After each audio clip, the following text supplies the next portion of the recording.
नमस्कार, मैं हूं दीपक और आप देख रहे हैं डीएसके टॉक्स। कल ट्विटर पर एक महासंग्राम चल रहा था। अभी एक दो दिन पहले कंगना रनावत ने जो इंटरव्यू दिया उसके बाद कई लोगों के गुर्दे छिले हुए हैं। जैसा कि मैंने एक दो दिन पहले वीडियो बनाया था, मैंने कहा भी था कि कंगना ने जो बोला है तो अब बात निकलेगी और बात निकलेगी तो फिर दूर तलक जाएगी। कल ट्विटर पर कंगना रनावत के 10 साल पुराने 8 साल पुराने कुछ इंटरव्यूज क्लिप्स वगैरह बहुत ज़्यादा शेयर किए गए, जहां पर अनुराग कश्यप और तापसी पन्नू जिनके गुर्दे बहुत ज़्यादा छिले हुए हैं, दोनों ही कहीं ना कहीं ये साबित करना चाहते थे कि बताओ 8 साल पहले 10 साल पहले कंगना का स्टेटमेंट, उसका स्टैंड कुछ और था। वो महेश भट्ट की तारीफ करती थी, उनको थैंक यू बोलती थी, और आज वो कहीं ना कहीं जिन लोगों ने लॉन्च किया उनको गालियां दे रही है और कहीं ना कहीं बॉलीवुड की बड़ी हस्तियों को बदनाम करके वो एक अपना कहीं ना कहीं खुन्नस निकाल रही है या पर्सनल एजेंडा चला रही है, प्रोपेगेंडा चला रही है, पता नहीं, ऐसी कुछ बातें हैं। बहुत ज्यादा गुर्दे छिले हुए हैं। तो ये लोग तस्वीर का एक पहलू दिखा रहे थे कि कंगना के 8 साल पुराने 10 साल पुराने स्टेटमेंट वीडियोज, तो तस्वीर का एक पहलू तो इन्होंने दिखा दिया। तो तस्वीर का एक पहलू अनुराग कश्यप, ऋचा चड्ढा, तापसी पन्नू, खासकर तापसी पन्नू और उनके मीडिया वाले फ्रेंड्स, जर्नलिस्ट वगैरह बहुत दिखा रहे हैं। वो तस्वीर का एक पहलू कि देखो पहले कंगना का स्टैंड क्या था, अब कंगना का स्टैंड बदल चुका है। तो अब तस्वीर का एक पहलू उन्होंने दिखाया, तस्वीर का दूसरा पहलू हम दिखाएंगे। तो आइए अनुराग कश्यप, तापसी पन्नू, जरा तुम्हारा सच से सामना करवा दिया जाए। तस्वीर का दूसरा पहलू भी तो होता है।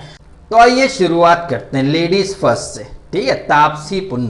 तापसी पन्नू को बी ग्रेड जो वर्ड है वो बहुत ज्यादा चुभ रहा है। बहुत ज्यादा ट्विटर पर अपने छिले हुए गुर्दे दिखा रहे हैं कि हाय हाय हम तो बी ग्रेड वाले हैं, बताओ हम बी ग्रेड वालों की देखो कहीं ना कहीं चिंता कर रही है कंगना, ईएमआई की, बिल्स की, हम बी ग्रेड वालों की। और स्वरा भास्कर तो मतलब बी ग्रेड सुनकर मतलब गुर्दे छिल गए। हालांकि वो सी ग्रेड है पर बी ग्रेड कहीं ना कहीं प्रमोशन ही किया गया, लेकिन फिर भी इन सबके गुर्दे छिले हैं। तो तापसी मैडम, आपको अपने लिए बी ग्रेड सुनना अच्छा नहीं लगा। अगर आप इतनी ही अच्छी एक्ट्रेस हैं तो आलिया भट्ट को ज्यादा फिल्में मिलती, आपको क्यों नहीं मिलती हैं? और वैसे तापसी मैडम, ऐसा है कि ये जो बी ग्रेड सुनने को मिला है ना, ये आपको पहली बार नहीं मिला है। हाँ, पहली बार कंगना ने बोला है, किसी आउटसाइडर ने बोला है तो आपके गुर्दे छिल गए, लेकिन यही बी ग्रेड आपने खुद के लिए बोला था 2017 में। 2017 में इन्हीं तापसी मैडम ने खुद कहा था यार कि मैं बॉलीवुड ए लिस्टर क्लब में नहीं हूं, क्योंकि बॉलीवुड के जो एलीट क्लास है, जो ए लिस्टर्स हैं, उनके फैशन डिजाइनर तापसी को रिजेक्ट कर देते थे, तापसी के लिए ड्रेस डिजाइन नहीं करते थे। इवन तापसी पन्नू ने तो 2017 में यह तक कह दिया था कि भैया ए लिस्टर्स क्लब में जाने के लिए कोई एग्जाम हो तो वो हमसे दिलवा लो, लेकिन इन्हें ए लिस्टर्स क्लब में एंट्री दे दो। ए लिस्टर्स क्लब में एंट्री चाहती थी तो ऑब्वियसली आप ए लिस्ट में नहीं थी, आप बी लिस्ट में थी, यानी बी ग्रेड में थी। क्योंकि वो बॉलीवुड के बड़े बड़े लोगों का क्लब है, बड़े बड़े लोगों ने आपको रिजेक्ट किया तो आपने कुछ नहीं बोला। अब कंगना बोल रही है तो आप कह रही हैं कि हाय आपको बी ग्रेड कैसे बोल दिया गया है। आज आप कह रही हैं कि कंगना तो यूं ही खामखा में बवाल कर रही है, बॉलीवुड में सब कुछ अच्छा। 2019 में ये जो फिल्म फेयर और ये जो अवार्ड वगैरह हुए थे, तापसी पन्नू ने एक इंस्टाग्राम पर एक फोटो पोस्ट किया था अपने बचपन का कि देखो कैसे एकदम फेयर तरीके से सबको अवार्ड वगैरह मिलते थे, लेकिन बॉलीवुड में तो बहुत ज्यादा ही फेयर अप्रोच है सबका। ये सैरकास्टिक टोन था जहां पर उन्होंने अपने दिल का दर्द रखा था कि बॉलीवुड में कितना मतलब अनफेयर अप्रोच है सबका, जो डिजर्विंग है उसको अवार्ड नहीं मिलते। तो मतलब खुद अगर बॉलीवुड के अनफेयर अप्रोच के ऊपर बोलें तो सही है, खुद अगर खुद को बी ग्रेड बोलें तो सही है, बट अगर कंगना वही बोल रही है तो वो हिपोक्रेट है, वो दोगली है। ये कैसा दोगलापन है तापसी पन्नू? बात अनुराग कश्यप की भी कर लेते हैं। ये कह रहे हैं कि इनकी जो दुकान है वो बॉलीवुड से नहीं चलती है। आप तो भाई बॉलीवुड के फिल्म मेकर हैं, डायरेक्टर हैं, और आपकी दुकान बॉलीवुड से ही नहीं चलती। आई एम 100% श्योर आपका दिमाग भी चकरा गया होगा कि बॉलीवुड का इतना बड़ा डायरेक्टर और कह रहा है कि बॉलीवुड से इसकी दुकान नहीं चलती। हाँ, बॉलीवुड से दुकान क्यों चलेगी भाई? प्रोपोगेंडा से जो चलती है, जेएनयू जा सकते हैं, जामिया जा सकते हैं, शाहीन बाग, सीए, एनआरसी के नाम से खूब माल बटोर लिया होगा, इसीलिए तो कह रहे हैं बॉलीवुड से दुकान नहीं चलती। इतना बड़ा डायरेक्टर और इसकी दुकान बॉलीवुड से नहीं चलती है। झूठ बोलने में तो इतने बड़े वाले धुरंधर है ये। कल इन्होंने ट्वीट करा कि इनकी किसी फिल्म में यशराज, वाईआरएफ, धर्मा, एक्सेल किसी का पैसा नहीं लगा। आप अपनी स्क्रीन पर देख सकते हैं कि इन्होंने धर्मा प्रोडक्शन के साथ डील की थी, और धर्मा प्रोडक्शन यानी करण जौहर के साथ में मिलकर इन्होंने हंसी तो फंसी, शानदार, लंच बॉक्स जैसी फिल्में भी बनाई थी as a producer. Anurag Kashyap और करण जौहर दोनों का नाम, और अब ये बंदा कह रहा है कि इनकी किसी फिल्म में वाईआरएफ या धर्मा या एक्सेल इनका किसी का पैसा नहीं लगा। तो करण जौहर कहां से टपका? आसमान से या जमीन में से निकला था? ये हैं अनुराग कश्यप। 2005 में इन्होंने अमिताभ बच्चन को खूब ट्रोल किया, क्रिटिसाइज किया। ब्लैक फिल्म में जो अमिताभ बच्चन ने एक अंधे इंसान की एक्टिंग की थी, खूब इन्होंने फब्तियां कसी थी, ताने वगैरह मारे थे। बाद में इन्हीं अमिताभ बच्चन को इन्होंने अक्यूज किया कि इनकी एक फ्रेंड है, उनकी पिक्चर थी चिटागोंग, और अमिताभ बच्चन के बेटे यानी अभिषेक बच्चन की पिक्चर आ रही थी आशुतोष गोवारिकर की, खेले हम जी जान से।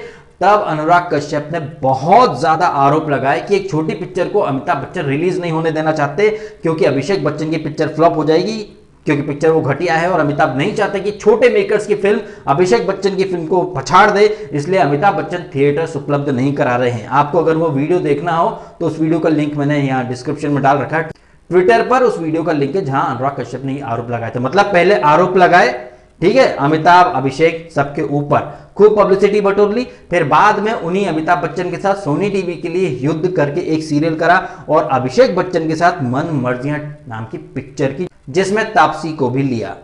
तो मतलब अगर कंगना किसी को क्रिटिसाइज कर रही है और उसके साथ काम किया था और अब क्रिटिसाइज कर रही है तो वो दोगली है, लेकिन तुम किसी को क्रिटिसाइज करो, आरोप लगाओ और बाद में काम कर लो तो तुम दूध के धुले हो। दबंग 1 के जो डायरेक्टर थे अभिनव कश्यप, उनको दबंग 2 में नहीं रखा गया, उनकी जगह अरबाज खान को लिया गया। तो सलमान खान से तेरे नाम के टाइम की खुन्नस निकालने के लिए अनुराग कश्यप ने ट्वीट करा था कि सलमान खान इतने टैलेंटेड हो तो अपने भाइयों की जिंदगी बना दो, मेरे भाई की जिंदगी बनाने की तुमको जरूरत नहीं है, मेरे भाई अभिनव की जरूरत तुमको है, इतना ही टैलेंटेड हो तो अरबाज और सोहेल की लाइफ सेटल कर दो। इसके बाद पता नहीं क्या हुआ, अनुराग कश्यप ने तुरंत सॉरी बोल दिया सलमान खान को और ट्वीट भी डिलीट कर दिया। यह है मिस्टर अनुराग कश्यप, बॉलीवुड के सो कॉल्ड रेबल, विद्रोही। इनकी नाक के नीचे इनके ऑफिस के अंदर लड़कियों के साथ हैरेसमेंट, मोलेस्टेशन वगैरह, मीटू के एलिगेशन लगे, लेकिन इन्हें देश, संविधान, लोकतंत्र के नाम पर लेक्चर देने जामिया, जेएनयू, शाहीन बाग हर जगह भागते हैं। खुद की इंडस्ट्री में क्या, खुद के ऑफिस के अंदर क्या क्या होता रहा, एक शब्द नहीं फूटा मुंह से, लेकिन दूसरों को बहुत प्रवचन देते हैं ये, और तापसी भी। मतलब अनुराग कश्यप लोगों को खरी खोटी सुनाएं, खूब गालियां दें। उनकी फिल्मों में तो गालियां और अब्यूज भर भर के होता ही है, तो सोचिए रियल लाइफ में वो कितनी गालियां देते होंगे। तो अनुराग कश्यप को खूब हक है किसी को क्रिटिसाइज करना, किसी को सुनाना, फिर उसी के साथ काम कर लेना, फिर उसकी तारीफें करना। लेकिन कंगना रनावत ने अगर किसी के साथ काम किया है तो कंगना रनावत किसी को क्रिटिसाइज नहीं कर सकती, उसकी गलतियां दुनिया के सामने एक्सपोज नहीं कर सकती। अब से कुछ समय पहले अनुराग कश्यप ने लल्लन टॉप को एक इंटरव्यू दिया था, जहां उन्होंने कहा था कि उनकी उड़ता पंजाब जो पिक्चर वो सेंसर बोर्ड में फंस गई थी। तो बड़े विद्रोही टाइप के थे ये, पूरे सिस्टम को बदलना चाहते थे। सिस्टम मतलब बॉलीवुड छोड़कर पूरे देश को बदलना चाहते हैं, बॉलीवुड छोड़कर पूरे देश को। बड़े विद्रोही, बड़ा ये खुल के बातें करते थे, मैं तो विद्रोही स्वभाव का हूं, लड़ना चाहिए। दिल्ली पहुंच जाएंगे, जामिया जेएनयू में बड़े बड़े लेक्चर देंगे जाके, जस्टिस की लड़ाई लड़ो, प्रोटेस्ट करो, ये पेशेंस की लड़ाई है। सीएए पर इनकी आइडियोलॉजी या इनके विचारों का समर्थन अगर अमिताभ बच्चन ने नहीं किया तो ये अमिताभ बच्चन को ट्रोल करते हैं, स्लैम करते हैं, बैश करते हैं, सुनाते हैं। लेकिन ये चाहते हैं कि कंगना रनावत किसी को कुछ ना बोले। कहते हैं कि अगर आपको कहीं से कुछ बदलाव करना तो शुरुआत खुद से करनी चाहिए। तो अनुराग बाबू, अगर आप देश को बदलता हुआ देखना चाहते हैं तो अपनी इंडस्ट्री में बदलाव क्यों नहीं करते हैं? दबी जबान में तो तापसी ने भी बोला ही था ना कि यहाँ भेदभाव होता है अवार्ड फंक्शंस में, यहाँ पर पे स्केल बहुत अलग अलग है, डिफ्रेंशिएट करते हैं उसमें। आपने वहाँ बदलाव के लिए क्यों नहीं मुहिम छेड़ी? आपने सलमान खान को सॉरी क्यों बोला जब आप इतने बड़े वाले दबंग थे? तो आपने अमिताभ के ऊपर एलिगेशंस लगाए कि वो अपने बेटे की पिक्चर को ज़्यादा थिएटर दिलवाना चाहते हैं। फिर आपने बाद में अमिताभ के साथ युद्ध करके एक सीरियल भी कर लिया, अभिषेक बच्चन को पिक्चर में ले लिया। तो दोगले तो आप हो और आप लोग दुनिया को ज्ञान देते हो।